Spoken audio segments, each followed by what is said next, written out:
On Thanksgiving Day, my billionaire son visited me and asked, "Did you like the lake house I gave you, Mom?" In shock, I replied, "What house?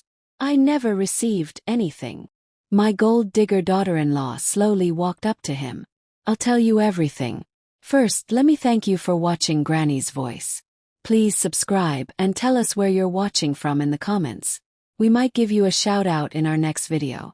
Today's special shout-out goes to Charlotte Johnson from Kansas City, Missouri. Thank you for being part of our family. Now, let me tell you everything.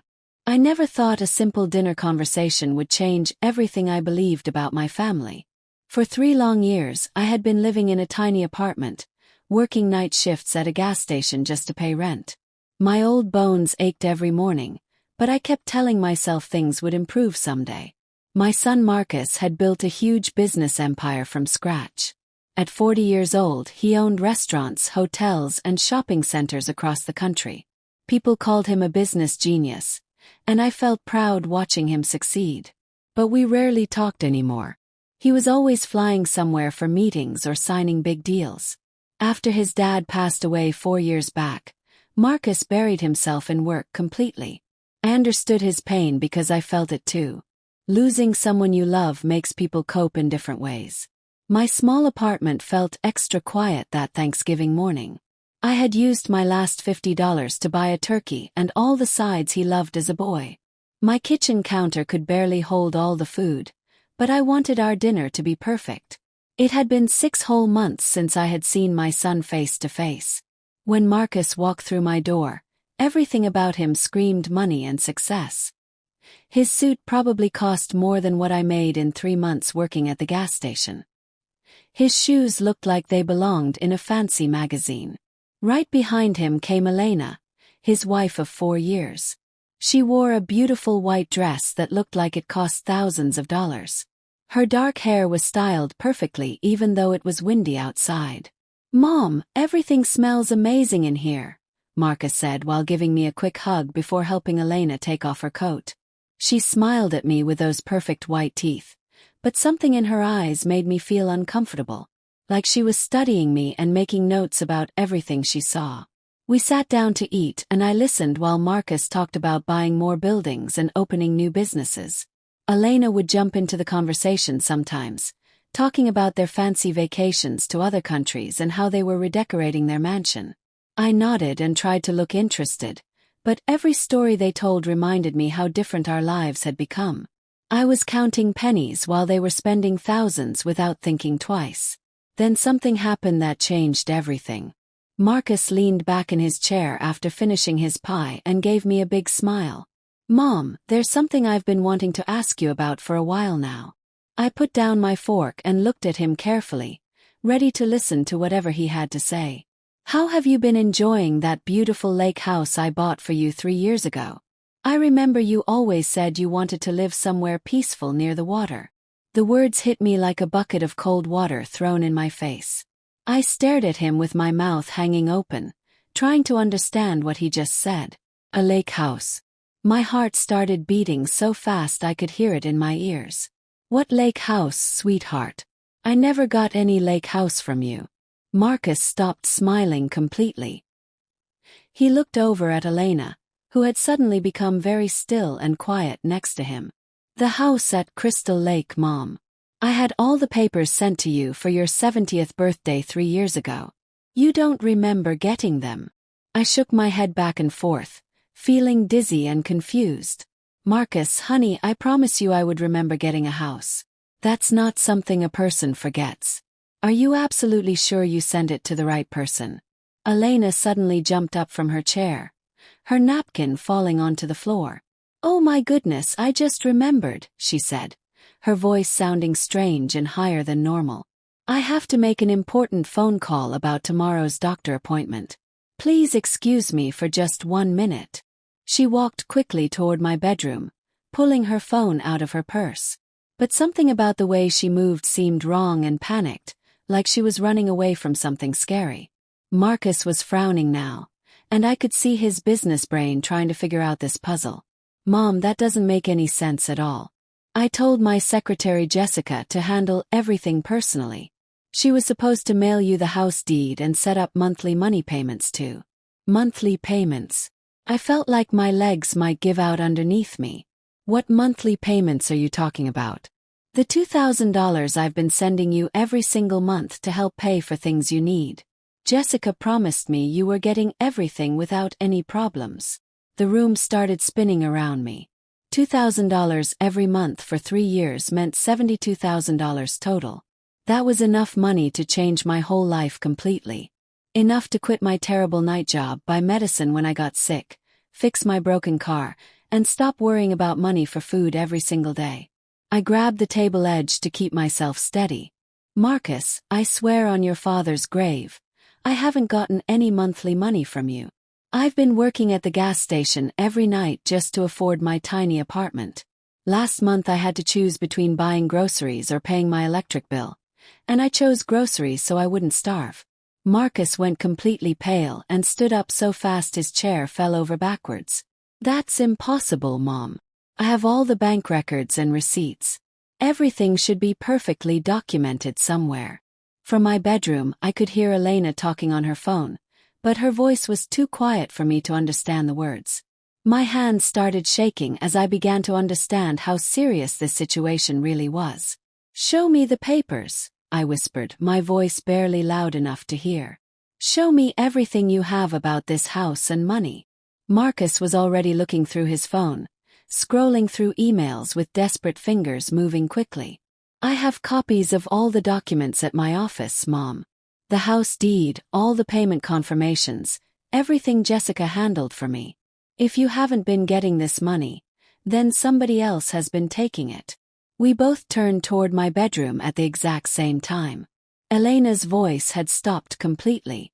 The silence felt heavy and guilty, like when a child stops making noise because they're doing something wrong. I stood up on wobbly legs and walked slowly toward the bedroom doorway, my heart pounding in my chest. Elena was standing with her back toward us, holding her phone against her ear, but she wasn't talking to anyone anymore. When she heard our footsteps getting closer, she spun around quickly with a red face like she had been caught doing something bad. "Is everything okay, Elena?" Marcus asked, but his voice sounded different now. It was the same tone he used when he thought someone at work was lying to him. Elena's smile looked fake and forced this time. "Of course, darling. I was just confirming our dinner reservation for tomorrow night with my sister." But I could see the truth written all over her face now. The guilt in her eyes, the nervous way she kept touching her wedding ring, the way she couldn't look directly at either of us. "Elena," Marcus said very slowly and carefully, "do you know anything at all about the lake house paperwork or the monthly money transfers? You helped Jessica organize several things around that same time period." The silence that followed felt like it lasted forever and ever. Elena's mouth opened and closed like a fish out of water, but no words came out at all. In that exact moment, looking at her guilty face, I knew somehow that she had stolen everything that was meant for me. This Thanksgiving dinner that I had worked so hard to make perfect was about to become the day when my family fell apart completely. The quiet in my tiny apartment felt like a heavy blanket that was hard to breathe under. Elena stood frozen in my bedroom doorway with her hands squeezed so tight her fingers looked white. Marcus was staring at his wife with an expression I had never seen on his face before. It was confusion mixed with growing anger and suspicion. "Elena," I said quietly, keeping my voice as calm as possible even though my heart was racing. "Where is my lake house?" She swallowed hard and her eyes kept jumping back and forth between Marcus and me nervously. And there must be some kind of mistake somewhere. Maybe the mail got lost or delivered to the wrong address. Or maybe there was a computer error at the bank that sent the money to the wrong account. But even while she was talking, I could see the lies forming behind her eyes. After working night shifts at the gas station for years, dealing with all kinds of people, I had learned how to tell when someone wasn't telling the truth. Elena was definitely lying, and she wasn't very good at hiding it either. Marcus pulled his phone out again. "I'm calling Jessica right now to get this sorted out immediately. She handled everything personally for me." "No, wait," Elena said quickly, stepping toward us with panic in her voice. Maybe we should talk about this privately first, just the three of us. Your mother has been through so much stress lately, and I don't want to upset her even more if this turns out to be just a simple computer mistake. I felt cold anger building up inside my chest like ice forming. Upset me even more, said Elena. Honey, I've been eating nothing but crackers and soup for dinner most nights while you've been wearing $1,000 dresses and taking fancy vacations. I think we're way past the point of worrying about upsetting me. Marcus was already pressing buttons on his phone. Within just a few seconds, I could hear a woman's voice answering on the other end. Jessica, this is Marcus. I need you to find the paperwork for that lake house I bought for my mother 3 years ago. It's very important. There was a short pause. Then Jessica's voice became louder and clearer as Marcus put the phone on speaker mode for all of us to hear. Of course, Mr. Williams. You mean the property at 892 Crystal Lake Road. I have all the signed documents right here in my files. The house deed was transferred to Dorothy Williams on November 20th, 3 years ago. My heart was pounding so hard I thought it might jump out of my chest. That was my name and the right date, but I had never signed any papers or seen any documents about a house. And what about the monthly money transfers? Marcus asked with his voice getting tighter. All processed exactly as you requested, sir. $2,000 transferred on the first day of every month to the bank account you told me to use. The account is registered under Dorothy Williams, account number ending in 7394. I felt all the blood drain out of my face and I got dizzy. I don't have any bank account ending in 7394. My account number ends in 2158. Marcus's eyes snapped over to Elena like a trap closing. Jessica, can you read me that complete account number right now? As Jessica read all the numbers out loud, I watched Elena's face completely fall apart. It wasn't my account number. It wasn't even close to my real account number at all. Jessica, Marcus said, his voice getting dangerously quiet and cold. Who gave you this bank account information to use? Your wife did, sir.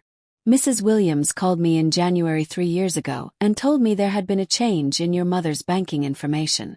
She gave me the new account and routing numbers and asked me to update everything in the computer system. Marcus's phone almost slipped out of his shaking hand. Elena made a small, scared sound in the back of her throat like a trapped animal. And the house deed, Marcus continued, his voice getting harder. Where was it supposed to be mailed to? The address Mrs. Williams provided for me, sir. Let me check my notes. Yes, here it is. 1247 Oak Street, apartment 5C. I had never lived on Oak Street in my entire life. I had been in this same tiny apartment for 8 years straight. Marcus hung up the phone, and the silence that followed was so quiet you could hear a pin drop on the floor. When he looked at Elena, his face was completely blank, which somehow seemed scarier than if he had been yelling and screaming. Explain this to me right now, he said in a flat voice. Elena's fake composure finally cracked completely. Tears started running down her cheeks, but they looked more like panic tears than sorry tears. Marcus, you have to try to understand my situation. My brother was about to lose his business and his house. He has 3 young children, and they were going to be homeless on the street. I just borrowed the money for a little while. I was planning to pay everything back as soon as I could figure out how. Borrowed? I whispered, my voice shaking with anger. You mean you stole it from me? No, it wasn't like that at all. Elena's voice got higher and more desperate. I was going to pay back every single penny, I promise. I just needed some time to work things out, and the lake house. Well, it's not like you were actually using it for anything. My brother's family needed a place to live while they got back on their feet financially. I felt something break inside my heart like glass shattering. Not like I was using it, said Elena. I've been working all night every night at a gas station to afford this tiny apartment.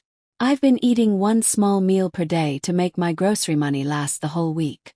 I haven't been able to turn my heater above 60 degrees all winter because I can't afford the electric bill. Marcus was staring at Elena like he had never seen her before in his entire life. Elena, my mother could have died from being so poor. What if she had gotten sick and couldn't afford to go to the doctor or buy medicine? But she didn't get sick, Elena said desperately, like that made everything okay. She's fine and healthy right now. My brother has serious health problems and his children needed help more than she did. He has diabetes and high blood pressure and couldn't afford his medications either. The coldness in her words hit me like being punched in the stomach. She thought her brother's family was more important than me, so it was okay to steal my house and money. I thought about all the nights I had laid awake worrying about how to pay my bills, feeling guilty for not being able to afford better food or warmer clothes. "Where is my house right now?" I asked, my voice so quiet it was almost a whisper. Elena wiped her runny nose with the back of her hand, smearing her expensive makeup everywhere. "My brother and his family are living there with my parents. They've been fixing it up and making improvements to increase the value with my money," Marcus said in a voice as cold as ice. Elena nodded miserably like a child who got caught stealing candy. I sank down into my chair feeling suddenly exhausted and old. For 3 whole years, I had told myself that Marcus was just too busy with his successful business to check on his mother very often. I had been proud that he didn't need to worry about me anymore because he had his own important life to live. But this whole time he thought he was taking good care of me. He thought I was comfortable and happy and had everything I needed to live well.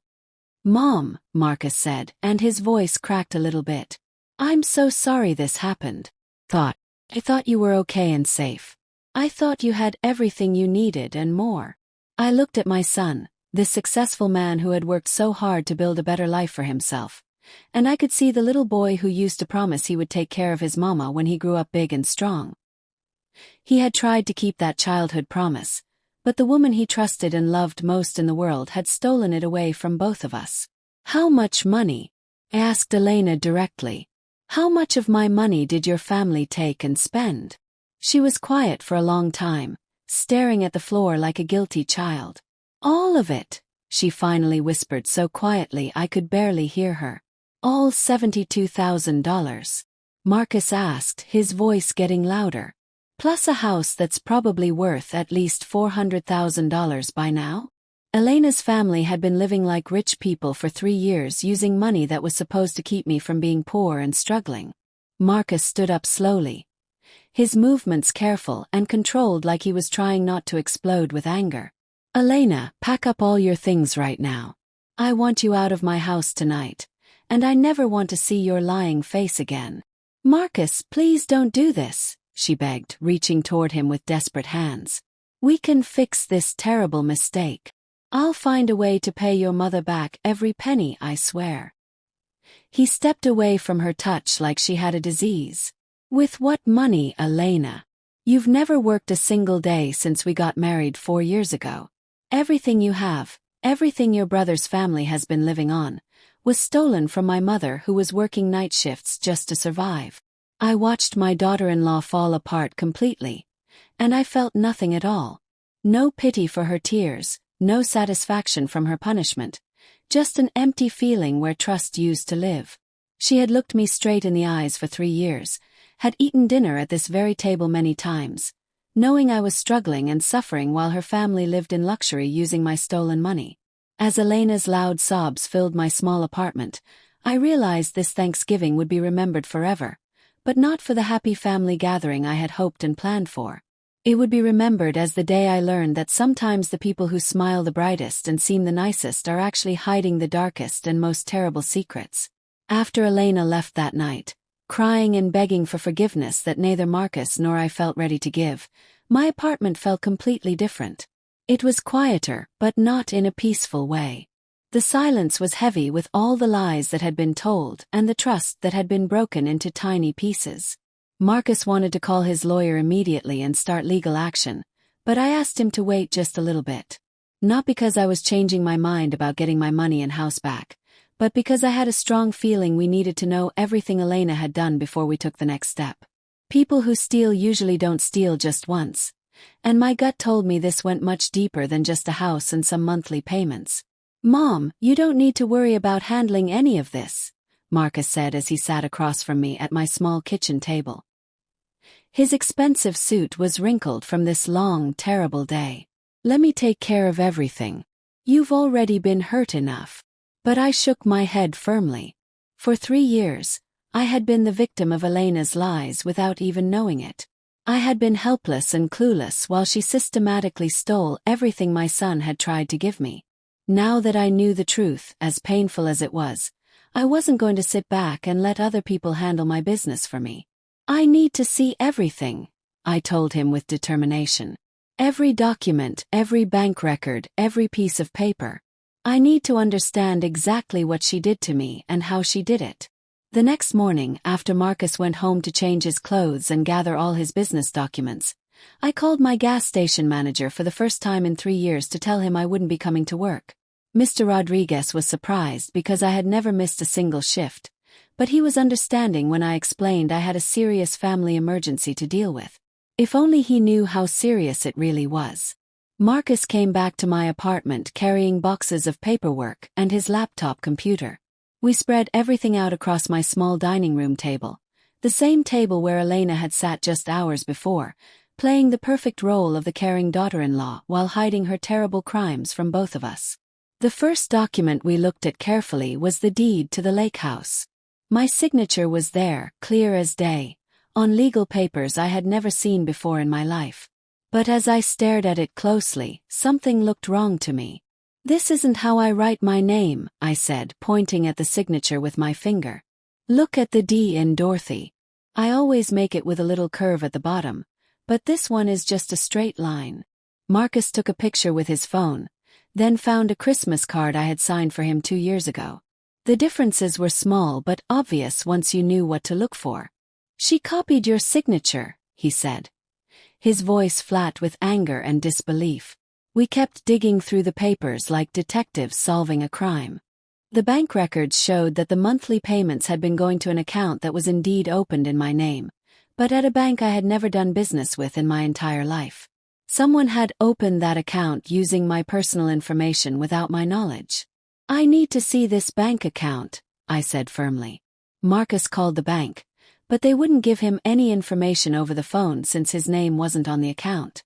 So we drove there together, my hands shaking nervously as I walked into the fancy marble lobby of First National Bank with my driver's license and social security card as proof of who I was.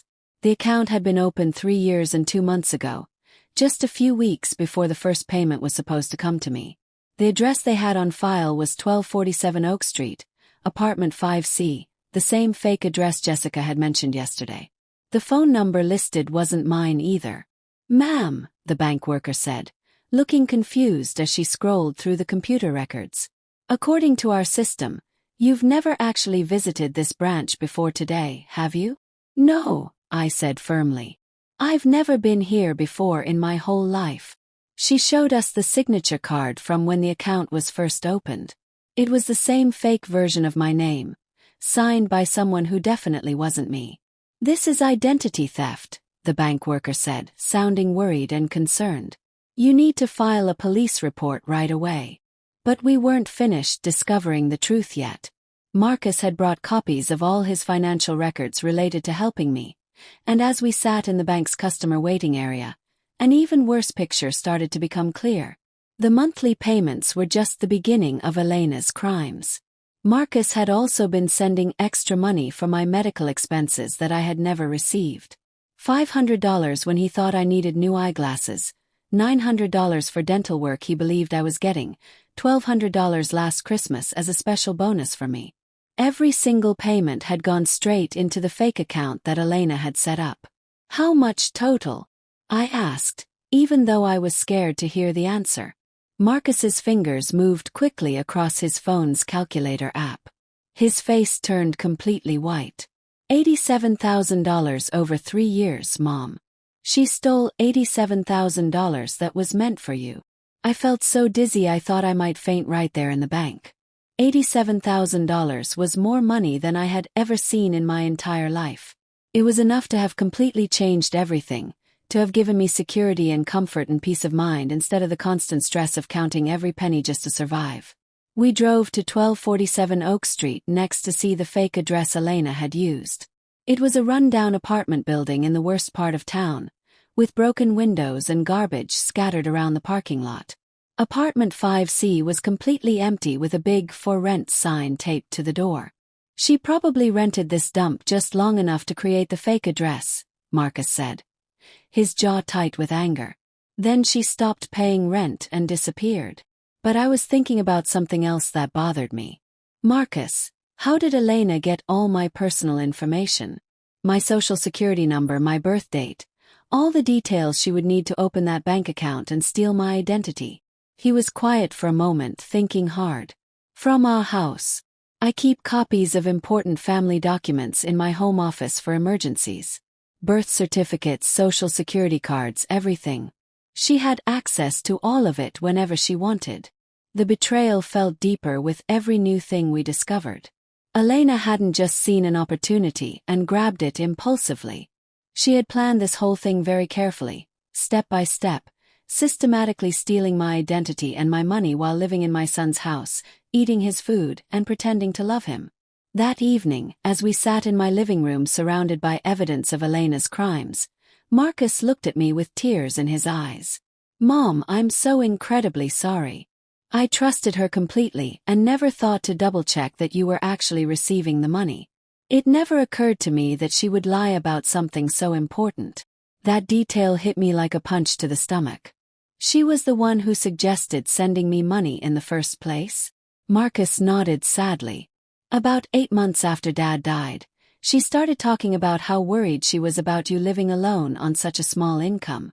She said it would be a wonderful thing if I could help with your expenses, especially since my business was doing so well. She even offered to work with Jessica to set up all the payments and paperwork. I closed my eyes, feeling the full weight of Elena's manipulation and lies. She had positioned herself as the caring, thoughtful daughter-in-law who was concerned about her husband's struggling mother, while secretly making sure that every single dollar meant for me would end up in her brother's pockets instead. And the lake house idea came from her too? I asked, already knowing the answer. Same thing, Marcus said miserably. She said you had mentioned wanting to live somewhere peaceful near water, that it would be good for your health and happiness. She helped me find the perfect property, negotiated the price with the seller, and handled all the legal paperwork. Elena had played my son like he was a puppet on strings, using his love for me against both of us. She had made him feel generous and caring and responsible while she was systematically robbing me of everything he was trying to give me. As Marcus gathered up all the papers to take to his lawyer the next day, I sat alone in my living room, staring at the walls I had become so familiar with over the past 3 years. This tiny, cramped space with its old furniture and broken air conditioner was never supposed to be my reality for so long. I was supposed to be living comfortably in a beautiful house by the peaceful lake, with enough money in the bank to buy my medicine without worry and food without counting every penny. Instead, Elena's brother and his family were probably sitting by that lake right now, enjoying their stolen comfortable life while I had been working night shifts and eating soup and crackers for dinner. But knowing the truth, as painful and shocking as it was, felt like the first step toward getting my real life back. Elena had stolen much more than money from me. She had stolen 3 years of security, 3 years of dignity, 3 years of the peace of mind that comes with knowing your child is taking proper care of you. Tomorrow we would start the long process of getting everything back that belonged to me. But tonight, for the first time in 3 years, I went to bed knowing exactly where I stood and what had really been happening.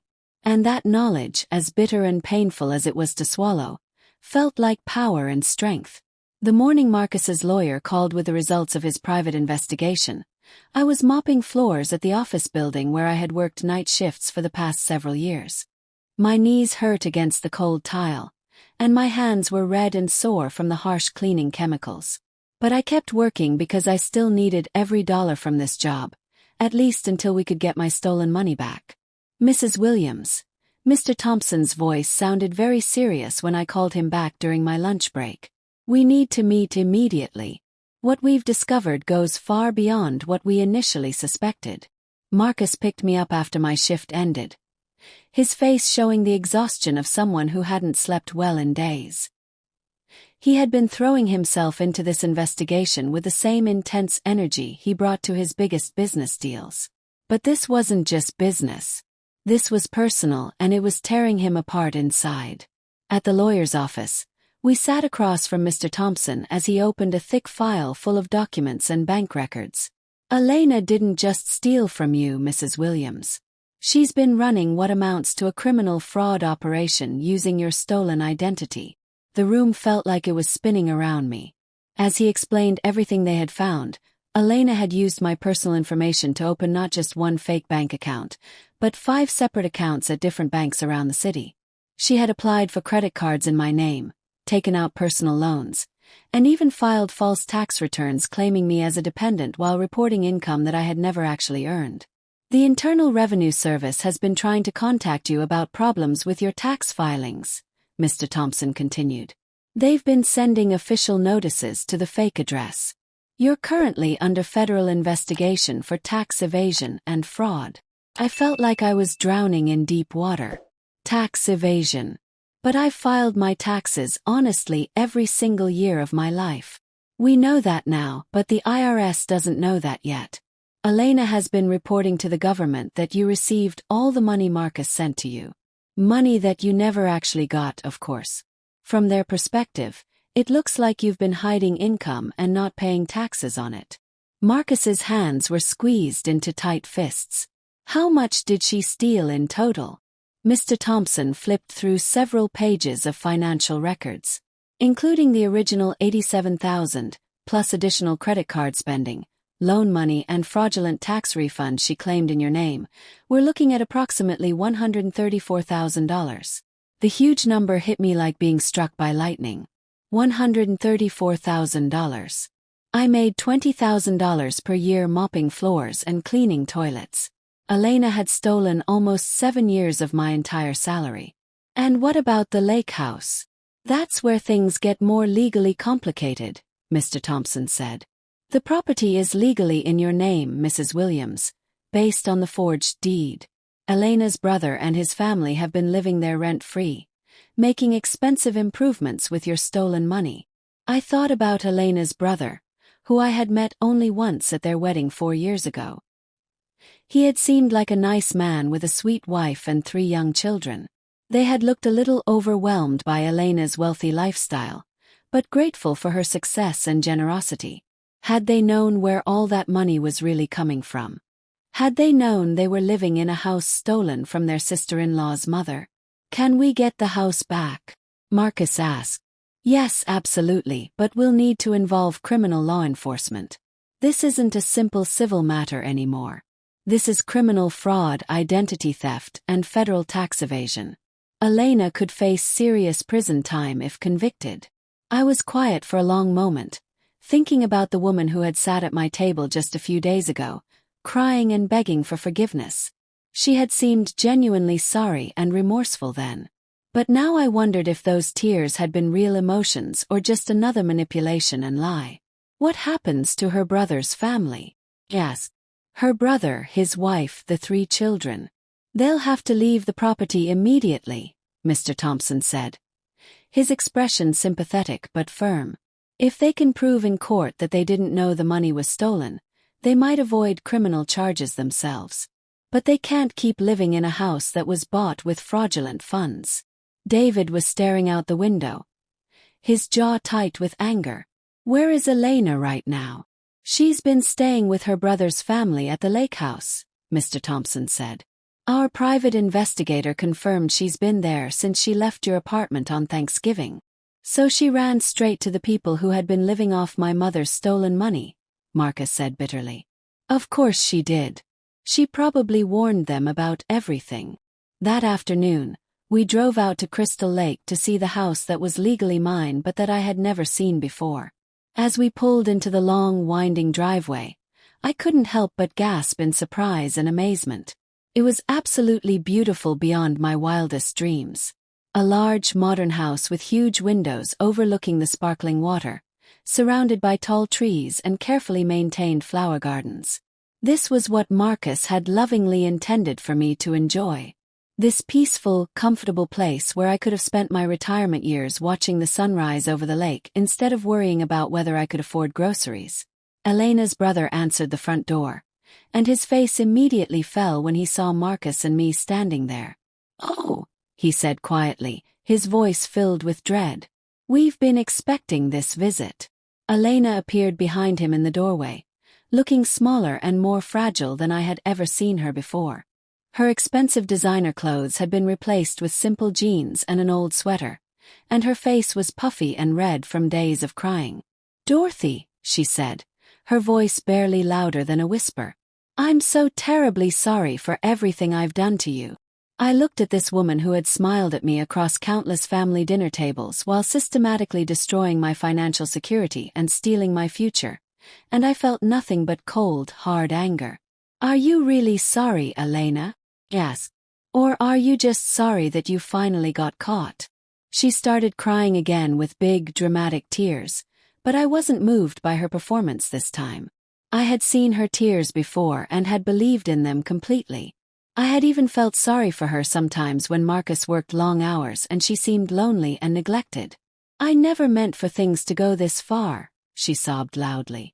"It started with just borrowing the first month's payment to help my brother save his business from bankruptcy. I was planning to put the money back before anyone noticed it was missing." "But you didn't," Marcus said, his voice as cold as winter ice. "You kept taking more and more money. You stole my mother's identity, filed false tax returns in her name, opened credit cards she didn't know about. That's not borrowing, Elena. That's organized crime." Elena's sister-in-law had appeared in the doorway behind them, her face streaked with tears of shame and horror. "We had absolutely no idea where the money was really coming from," she said desperately, her voice shaking. "Elena told us that Marcus had insisted on buying us this house as a generous gift. She said he wanted to help our family while we got back on our feet financially." I looked at this woman, probably close to my own age, and I could see genuine shock and complete horror in her eyes. She truly hadn't known the truth. None of them had known except Elena herself. "The federal government thinks I'm a criminal because of what your sister did," I said quietly. "I could go to prison because Elena filed fake tax returns using my name and social security number." Elena's sister-in-law gasped loudly, pressing both hands to her mouth in shock. "Oh my dear God, Elena, what have you done to this poor woman?" But Elena just kept crying and making excuses, offering apologies that meant absolutely nothing now. She had had 3 entire years to confess the truth, 3 years to make things right, and instead she had chosen to dig herself deeper into crime and lies. Mr. Thompson stepped forward with his briefcase full of legal documents and court papers. "Mrs. Stevens, I'm going to need you and your entire family to vacate this property within the next 30 days. Everything that was purchased with the fraudulent funds will need to be returned to Mrs. Williams or paid for in full." As I watched Elena's brother's family absorb the devastating reality of their situation, I felt something I hadn't expected to feel. Relief. Not satisfaction or revenge. Just pure relief that the truth was finally out in the open for everyone to see. "The police will be here tomorrow morning to arrest Elena," Mr. Thompson continued in his professional voice. "I would strongly recommend that she surrender herself voluntarily to avoid additional charges." Elena looked up at Marcus with desperate, pleading eyes. "Please don't let them put me in jail. I'll pay back every single penny I took, I promise you. I'll get a job and work day and night until it's all returned." Marcus shook his head sadly. "With what skills, Elena? You've never worked a single day in your entire life. You don't even know what real work looks like. All you know how to do is lie and steal and take things that don't belong to you." As we left the beautiful lake house behind us, I turned around for one last look at the place that should have been my peaceful home for the past 3 years. Soon it would finally be mine to enjoy, but it felt hollow and empty now, forever tainted by the knowledge of how Elena had stolen it from me. "Mom," Marcus said as we drove away down the winding road, "I'm going to make absolutely sure you never want for anything ever again. I'm going to take care of you the way I should have been doing all along, the way Dad would have wanted me to." I patted his hand gently while he drove. "You were taking care of me, sweetheart. It's not your fault that Elena stole everything you tried to give me." But as we drove back toward my tiny, cramped apartment, I knew that everything in our lives was about to change completely. Elena would face the serious consequences of her crimes, and I would finally get the security and comfort that Marcus had always intended for me to have. The confrontation was finally over. Now it was time for justice to be served.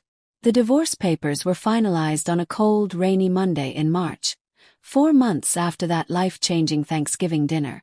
I sat in the courthouse hallway beside Marcus as his lawyer came out of the courtroom with the news that Elena had signed all the documents without fighting anything.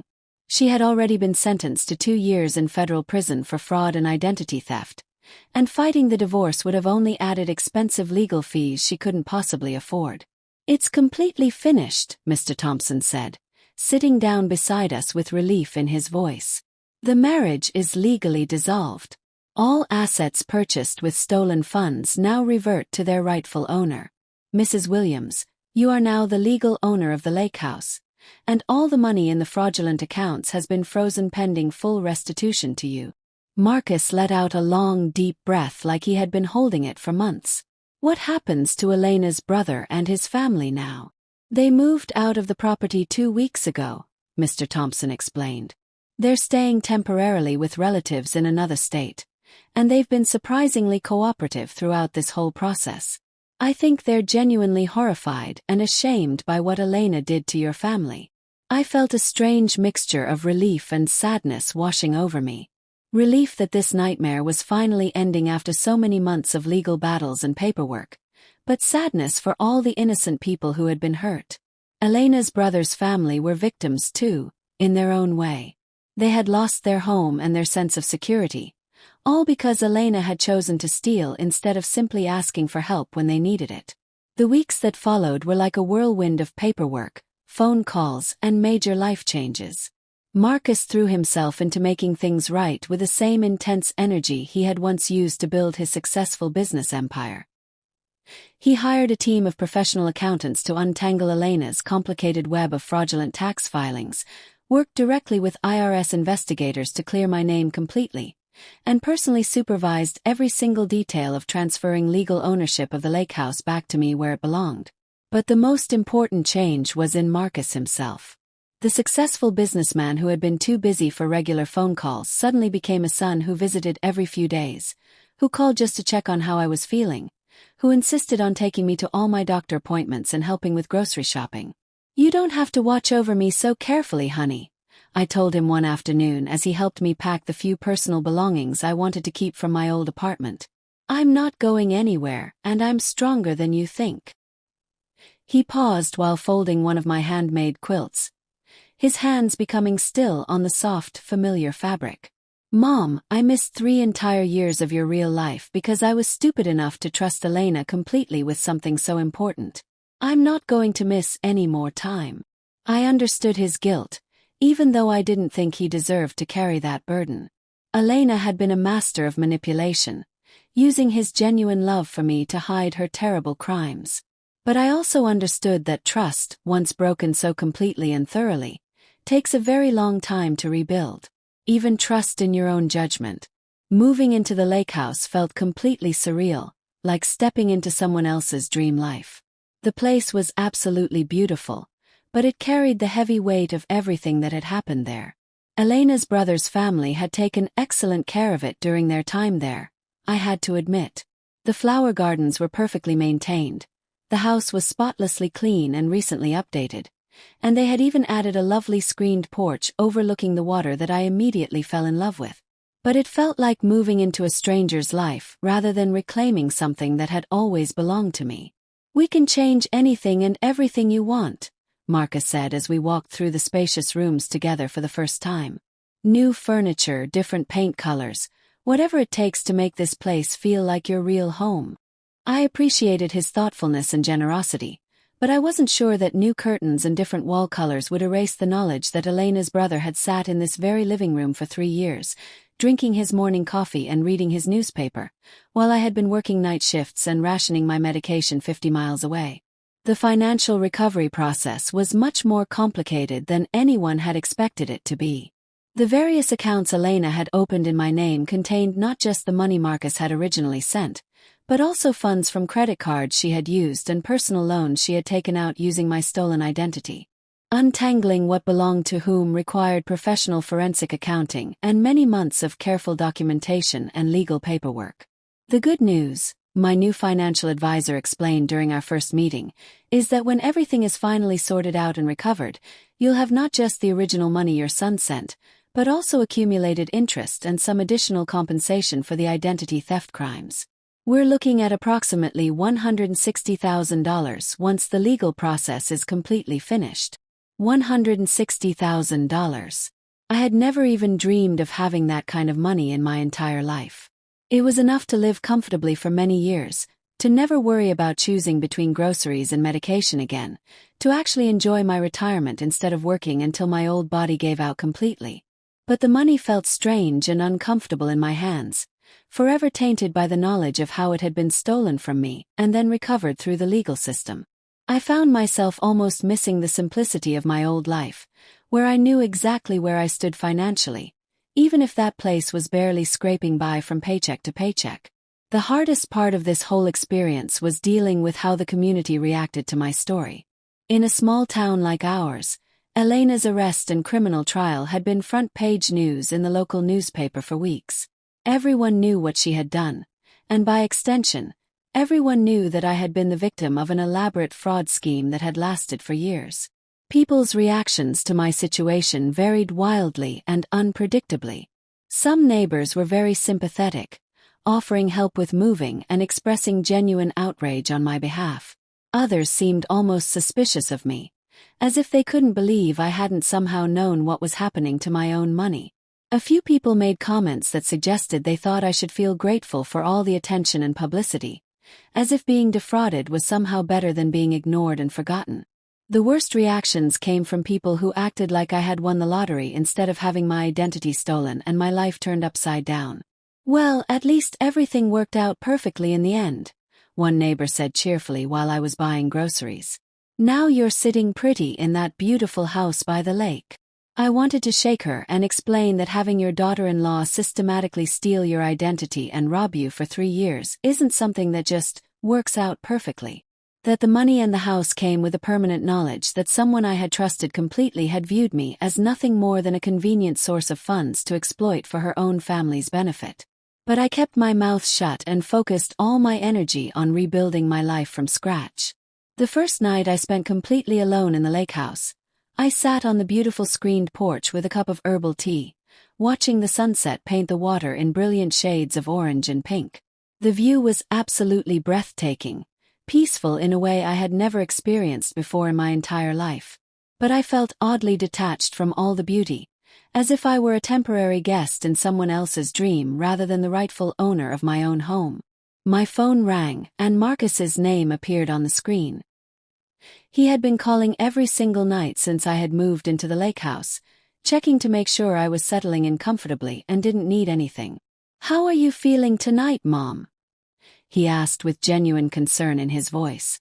I looked out at the peaceful lake, trying to find the right words for the complicated mixture of emotions that were churning around inside me. "Grateful," I said finally after thinking for a moment. "And sad and angry and confused, sometimes all at the same time." "That sounds exactly right," Marcus said softly. "You know, I've been thinking about what Elena said that last day when we confronted her, about how she never meant for things to go so far. I remembered her tears and her desperate apologies. What about it? I think she was probably telling the truth about that part. I think she really did start with small intentions and then couldn't find a way to stop herself. But that doesn't make any of it better, does it? If anything, it makes it worse," I agreed. She had dozens of opportunities over 3 years to confess what she had done, to make things right, and she chose to dig herself deeper into lies and crime every single time. He was absolutely right. Elena's initial crime might have been driven by desperation or poor judgment, but everything that followed had been calculated deception and manipulation. She had looked me directly in the eye at family dinners and holiday celebrations, had hugged me and told me she loved me, had listened to me worry about money and bills, all while knowing she was the reason I was struggling and suffering. "I keep thinking about how proud she seemed," I said slowly, when she talked about the improvements her brother's family was making to the house. She was genuinely proud of what they had accomplished with my stolen money. She wasn't just stealing from you, Mom. She was stealing from both of us, Marcus said with pain in his voice. She stole the relationship we should have had these past 3 years, the peace of mind I thought I was giving you, the security I thought you had. After I hung up with Marcus, I walked slowly through the house that was finally, legally, undeniably mine. It was beautiful and comfortable, everything I could have possibly wanted or dreamed of. But it would take time, maybe a very long time, before it felt like home instead of evidence of a crime that had been committed against me. I settled into the master bedroom that night, in a bed that was mine, in a house that was mine, with enough money in the bank to last me comfortably for the rest of my life. I should have felt triumphant and victorious. Instead, I just felt exhausted down to my bones. But as I drifted off to sleep to the gentle, soothing sound of water lapping against the shore outside my window, I realized that exhaustion wasn't necessarily a bad thing. It was the kind of exhaustion that comes after a long, difficult journey is finally, completely over. Tomorrow, I could begin the real work of making this stolen dream into something that truly belonged to me and reflected who I really was. 1 year later, I stood on the same screened porch where I had spent that first confused and emotional night. But absolutely everything had changed. The space that had once felt foreign and uncomfortable now wrapped around me like a warm, familiar embrace. I had replaced all of Elena's brother's family's furniture with pieces that spoke to my heart and reflected my personality. I had added plants that I had chosen myself from the local nursery, and hung photographs that told the story of my real life rather than someone else's stolen dream. The morning routine I had developed over the months had become sacred and precious to me. Coffee on the porch as the sun came up over the peaceful lake, watching the water change colors with the shifting light. It was a luxury I had never imagined I would have in my lifetime. This peace, this precious time to simply exist without the constant, crushing weight of financial worry pressing down on me. Marcus's car pulled into the circular driveway right on schedule for our weekly breakfast tradition together. This routine had started several months ago, after his initial guilt-driven hovering had naturally settled into something more comfortable and healthy for both of us. We had both learned to navigate this new relationship carefully, one built on complete honesty rather than the false foundation Elena had created with her lies. "Good morning, Mom," he called cheerfully as he came through the front door, carrying a white bakery bag. "I brought those blueberry muffins you mentioned liking last week." I smiled warmly, setting 2 matching plates on the kitchen table. "You don't need to bring me pastries every single week, sweetheart. I'm perfectly capable of feeding myself well now." He grinned, looking more relaxed and happy than I had seen him in years. "I know you are, but I enjoy bringing them. Besides, Mrs. Patterson at the bakery always asks about you specifically." It was true. The same community that had whispered and gossiped about my situation during Elena's highly publicized criminal trial had completely embraced me once justice was finally served. People stopped me at the post office to ask how I was settling into my new life. Neighbors brought homemade casseroles when I first moved to the lake house, and even the mail carrier made sure to mention whenever he had particularly good news to deliver to me. "Any word from the lawyer about Elena's parole hearing?" I asked as we settled into our usual spots at the breakfast table. Marcus shook his head. "Her public defender filed the paperwork for early release, but Mr. Thompson says it's basically just a formality that won't change anything. The evidence against her was too overwhelming, and she pleaded guilty to everything. She'll serve her complete sentence." 2 years had seemed like such a short punishment when the judge first announced it in court. But as the seasons had changed and my new life had taken solid shape, I had stopped thinking about Elena's timeline and started focusing entirely on my own future. "How do you feel about that news?" Marcus asked, studying my face carefully to gauge my reaction. I considered his question seriously, as I always did. A year ago, I might have wanted Elena to suffer much more, to face consequences that matched the enormous scale of what she had stolen from me. But now, sitting in the house that was truly and completely mine, with plenty of money in the bank and my son's genuine, devoted attention, revenge felt much less important than it once had. I feel like she's exactly where she needs to be, I said thoughtfully. Not because I want her to suffer unnecessarily, but because she needs to face real, serious consequences for what she did to our family. Maybe prison will teach her something important about honesty that our family was never able to teach her. Through the lengthy legal process, I had learned more about Elena's psychology and background than I had ever wanted to know. She had grown up in a family that struggled financially, always comparing themselves bitterly to others who had more money and nicer things. When she married Marcus, she had suddenly gained access to wealth beyond anything she had ever imagined possible. But apparently, even that hadn't been enough to satisfy her. She had needed to feel like she was the provider, the problem solver, the one who could rescue her family from their difficulties. The therapist her lawyer hired said she has something called narcissistic entitlement disorder, Marcus had told me months earlier. She genuinely believed she deserved whatever she could take because she felt life had been unfair to her family. I had thought about that psychological explanation for a very long time. Life had certainly been unfair to me too, especially when I had lost my husband and found myself struggling alone to make ends meet on a tiny income. But I had never once considered that life's unfairness gave me the right to steal from other people or hurt innocent families. Have you heard anything about how her brother's family is doing? I asked with genuine curiosity. Marcus nodded. They moved to Colorado to live with her aunt and uncle. Her brother found steady work at a construction company there. They're basically starting their lives over from scratch. I felt a genuine pang of sympathy for them. Elena's crimes had destroyed far more lives than just mine. Her parents had lost their comfortable retirement home and their life savings. Her brother's children had been uprooted from their schools and friends and forced to leave everything familiar behind, all because Elena had chosen theft and deception over honesty and hard work. I've been thinking about writing them a letter, I said quietly. Marcus's eyebrows rose in surprise. Really? What would you say to them? That I don't blame them for what Elena did, and that I hope they're building a good new life in Colorado. I paused, stirring sugar thoughtfully into my coffee. Elena made her own choices, but her family didn't deserve to pay such a high price for her crimes. We sat together in comfortable silence for a while, looking out at the peaceful lake through the large windows. A family of ducks had taken up permanent residence near the shore, and I had gotten into the happy habit of tossing them pieces of bread from my morning toast. These were simple pleasures that I had never had time for when every moment of my life was consumed with basic survival. I have something important to tell you, Marcus said eventually, his tone shifting to something more serious and careful. I looked at him with curious attention. I've been seeing someone new. A woman I met at a business conference last month. Her name is Sarah, and she's completely different from Elena in every possible way.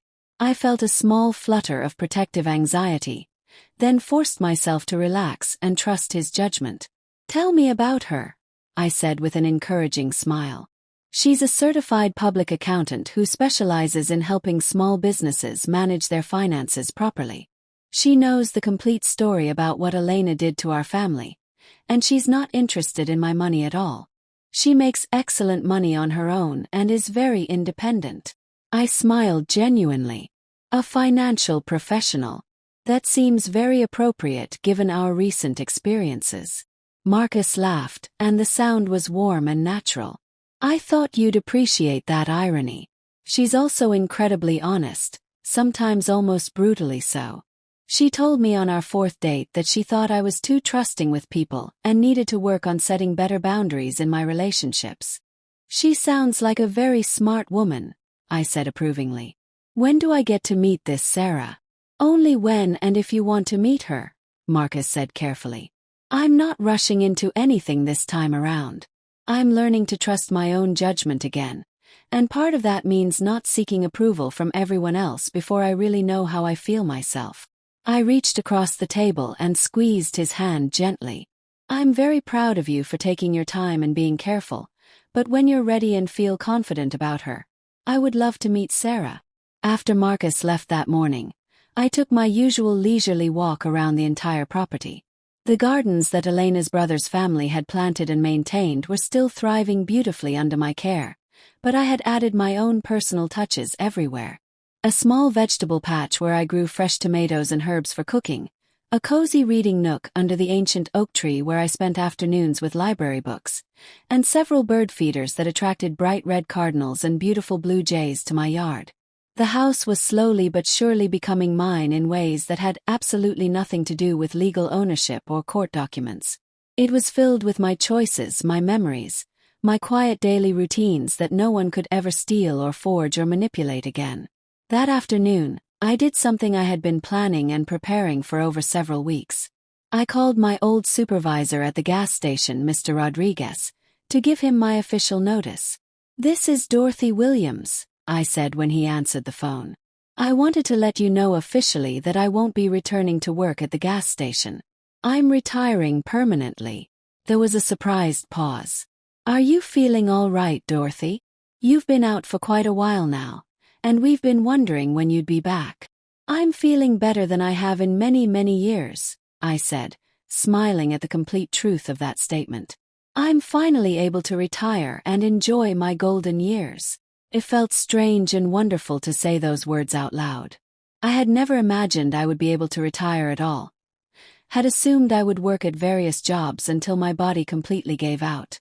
But the money Elena had stolen and that had been recovered through the legal system, combined with the beautiful lake house and Marcus's ongoing love and support, meant I could finally stop cleaning other people's messes and start living entirely for myself. That evening, I sat on my beloved porch with a glass of wine, watching the sunset paint the calm lake in brilliant shades of gold and deep pink. My phone buzzed with a text message from Marcus. "Sarah wants to know if you like Mexican food. She's thinking of cooking dinner for you next weekend if you're interested." I typed back quickly. "Tell Sarah I love Mexican food, but she doesn't need to try to impress me. I already like anyone who makes my son smile the way he's been smiling lately." As darkness settled peacefully over the water, I thought about the woman I had been exactly 1 year ago. Tired, struggling, proud but quietly desperate, working night shifts and counting every penny just to survive. That woman would never have believed this peace and security was possible for someone like her. This sense of complete financial safety and emotional contentment seemed like an impossible dream back then. Elena had stolen 3 precious years of my life, but in a strange and unexpected way. Her crimes had also given me something I might never have had otherwise. They had forced Marcus to truly see me as a person who needed more than just financial support sent through a secretary. I needed his presence, his attention, his genuine care and involvement in my daily life. Elena's betrayal had also taught me something important about my own inner strength. I had survived the theft, the investigation, the trial, and the complicated process of reclaiming my identity and rebuilding my life from the ground up. I had learned that I was much tougher and more resilient than I had ever given myself credit for, stronger than I had ever needed to be before this experience. I had also learned something valuable about forgiveness. Not forgiveness for Elena, who would have to earn that through genuine change and growth that I might never witness personally, but forgiveness for myself. Forgiveness for being trusting enough to believe in her lies, and forgiveness for Marcus, who had been manipulated and deceived just as thoroughly as I had been. As I locked up my house and headed to bed in my comfortable bedroom, I felt the deep satisfaction that comes from a day well lived in a life that had been reclaimed and rebuilt. Tomorrow would bring new small pleasures, new quiet joys, new moments of peace that no one could ever steal from me again. The lake house that had started as the scene of Elena's crimes had become my personal sanctuary. The money that had been stolen and then recovered had become my foundation of security. The son who had been deceived into accidentally neglecting me had become my devoted companion and friend. Elena had tried desperately to steal my future and my happiness. But in the end, she had only delayed it temporarily. Now my future was mine, fully and completely, to live exactly as I chose. And I chose peace, contentment, and the simple joy of watching the sunrise over my lake every morning. Now I'm very curious about all of you who have listened to my story from beginning to end. What would you do if you found yourself in my situation? Have you ever experienced something similar with family members or people you trusted? Please comment below and let me know your thoughts. And while you're here, I'm sharing 2 other stories on the screen that are absolute favorites on my channel, and I guarantee they will surprise you in the best possible way. Thank you so very much for watching and listening all the way to the end. This is Granny's voice, and I'll see you in the next story.